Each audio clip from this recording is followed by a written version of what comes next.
Okay, listen, a couple days ago, we came to our attention that there was an assassination attempt on President Trump. Now, when he was facing this assassination attempt, what he did and what Secret Service had him do, obviously because he's the president, we got to protect him. We got to make sure he's protected because if anything happens to him, he's already made his plans made known that we're going to nuke Iran. Okay, so I'm glad he's okay. Now, what happened was he went and got on a decoy plane. He went up the stairs.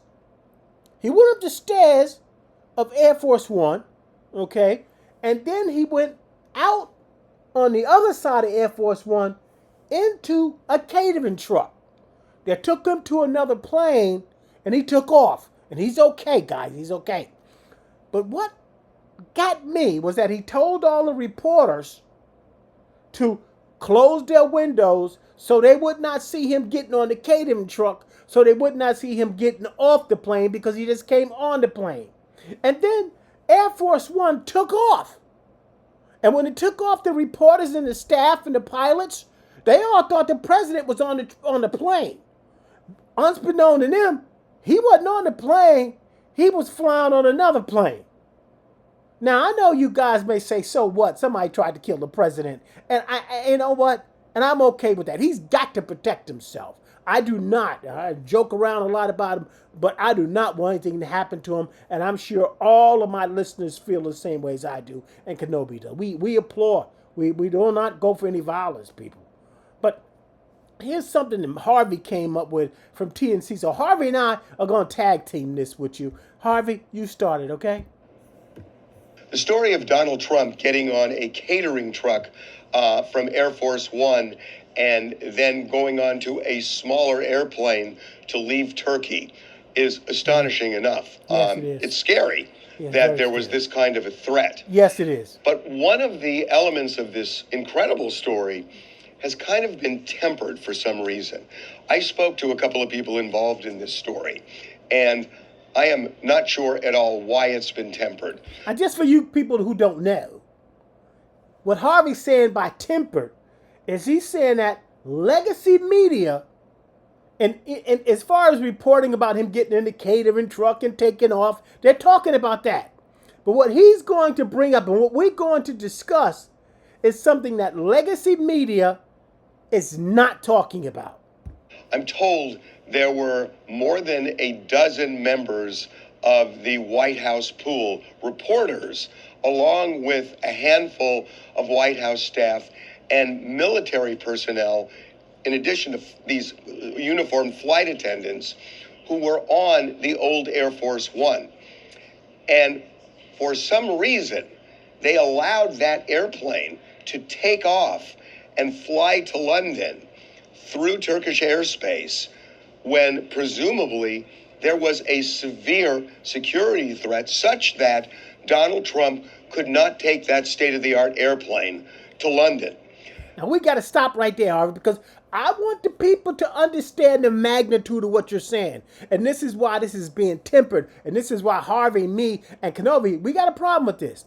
What Harvey's saying is more than a dozen reporters that typically fly around with the president, reporters who have children and family and friends, reporters that really believe that the president was on this flight with them and that they did not know they faced any immediate threat of a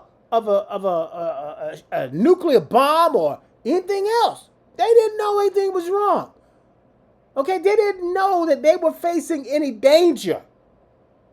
Now, what Harvey's alluding to is why would they let this plane take off, people? And you've got, whether you support this man or not, whether you think I'm crazy or Kenobi's crazy, whether you don't like our platform or not, on a human level, you've got to ask yourself here, there was more than 15 souls on that plane, not including the pilot and the staff, that took off and flew, believing they were in the safest plane in the world because the president of the United States, as far as they knew, was still on that plane. That's just unbelievable. You're damn right it's unbelievable. If there was this kind of a threat, why would they let that airplane fly? Air Force. Now that is the question, Harvey. That is the question. Now, you know what? Nobody's saying that he should have got on that plane. He shouldn't have got on that plane. There was a similar incident years ago when Bill Clinton was president. He went to Pakistan. There was the same kind of situation. It was a threat against Bill Clinton. Okay? And the Secret Service tried to get him to do the same thing, do a decoy plane. And leave the people on the plane the same way that Donald Trump did. Clinton didn't do it. Clinton had them all go on the plane. He had them all get off the plane, unbeknownst to the attempted assassins. And then he had them all fly out on Cessna jets. And then he told the world what happened. So these things happen. But the question I'm trying to get you to see in your heart and mind, why would the President of the United States allow that plane to take off when there were souls on that plane that, and he believed himself, could have gotten shot down by a missile? Why would he do that? What value does the President of the United States put on the people that were still on that plane? Because Marco Rubio was still on that plane. That's the Secretary of State. Scott Bessent, Treasury, he's still on the plane. Reporters are still on the plane. Why did they stop? Why couldn't somebody say, we're just not going to let this plane go off, Harvey? First one, because the idea of putting Trump in the catering truck and then getting him onto another aircraft, well, what they were trying to show was that for all intents and purposes, people would believe Trump was still on the old Air Force One. Yeah. And if he was still on the old Air Force One and there was a security threat targeting that aircraft, the Iranians would have believed that Trump was on Air Force One. And they still would have shot at the plane. If this was a viable threat, which has been proven that, according to Tucker Carlson and sources, it wasn't a viable threat. It was something that Israeli intelligence told Trump to rile Trump up, to get him to go back to war against Iran. But as far as Trump knew and the Secret Service knew, this was a viable threat. And that plane, Air Force One, was still going to be flying in the area where they really felt that somebody with a backpack of a missile was going to take a shot of it. And they let these people get on this plane, 15 or so souls, including Marco Rubio. Now, I'm trying to lead you to the water. And I want you to really think about this now. Why did they do it? That was the whole point. And yet he wasn't, but these unsuspecting reporters, White House staff, and military personnel were on that plane and they flew. I asked somebody who was involved in the story, why wouldn't they fake a mechanical problem and wait until Donald Trump was able to get through that area and get into safe airspace and then declare what happened? And they had no idea why that didn't happen. But the idea that these unsuspecting reporters and others, White House staff, just didn't know is pretty remarkable. Now, you got it. I tried to lead you to the water, and I don't see any comments coming through, so I'm going to assume that you need me to make this plain. The President of the United States allowed more than 15 souls to take off on a plane that, in his mind, he believed in his heart and soul that was going to be possibly shot down. Now, he let that plane take off with those souls on that plane because he didn't care about them, because he didn't value the people on that plane. Now, you can barter with me and say, how dare I make a claim? If you're really an American president, you're worrying about America, if something happens, why'd you leave Rubio on the damn plane? Scott Bessent, fine. But Rubio's your foreign guy. He's the guy with all the answers. He's one of your right-hand men. Why did you leave Rubio on that plane? Little Marco, because he doesn't care about you. But you know who he didn't leave on that plane?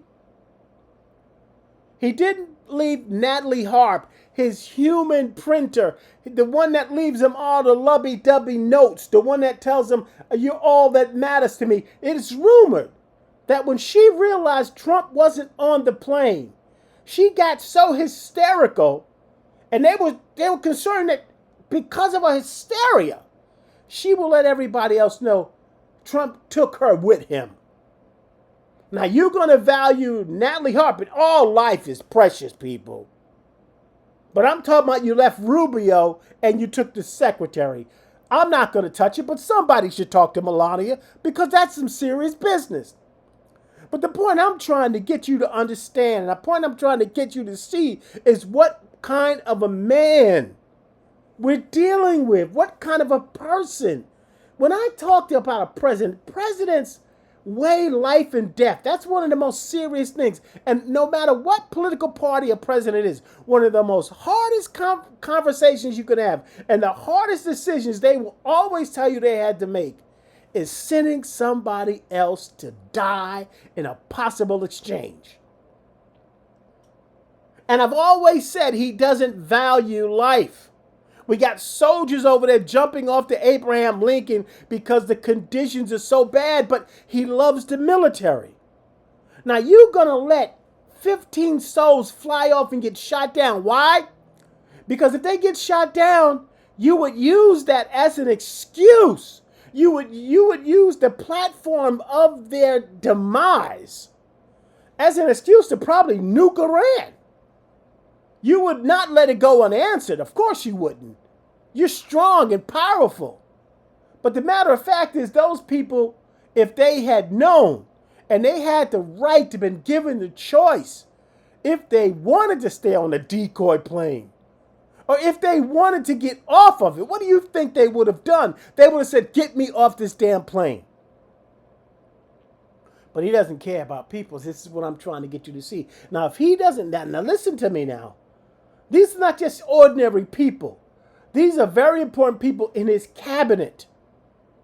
One of the people he did take with him was the one that took up for him about these classified documents in Mar-a-Lago. The guy, the Secret Service guy, that guy is going to be with Trump for life because he took the bullet. He took the secretary. He took his staff director.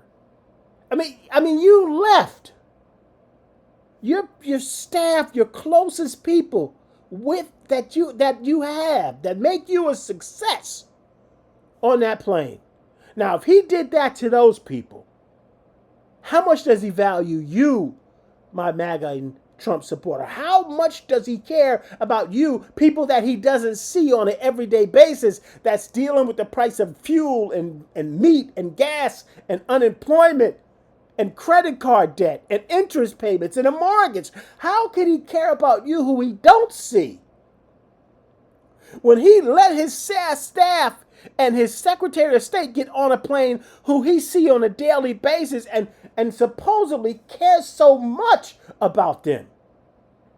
He is disconnected from you. He's disconnected from what it means to care. He doesn't care. This is a man that is devoid of emotion, devoid of compassion, devoid of empathy. And he would have perfectly well been able to walk back and talk to the spouses and family members if that plane would have gotten hit, and act as if he was so shocked and so caring and compassionate and empathetic to their pain. This is a shame. Now, this is not, you know who does something like this? Somebody that's always thought about themselves and what makes them tick. Someone that's always thought about their own success. Someone that's always thought about what works best for me. Marco doesn't work best for me. Scott Bessent doesn't work best for me. The reporters, fake news people on the plane, they don't work best for me. But the secretary who told me that she loves me, she works for me. The guy that took the hit for me on the classified documents, he works best for me. But the rest of the people on that plane, let him eat cake. You people know this is wrong, or do you? Do you really think that there's no problem with this? If you are a Trump supporter, how can you think this is okay? If nothing else, you have to be disappointed in him on the basic human level. And if you're not, then maybe one day you'll be on a Decoy plane. Maybe we are on one already. See you later, Harvey. And, the other thing that's kind of interesting is that they almost always have some reporter on planes that the president flies to chronicle anything that might happen. From everything we're hearing, that didn't happen here. When Donald Trump went to another aircraft, He didn't care, Harvey. Get over it.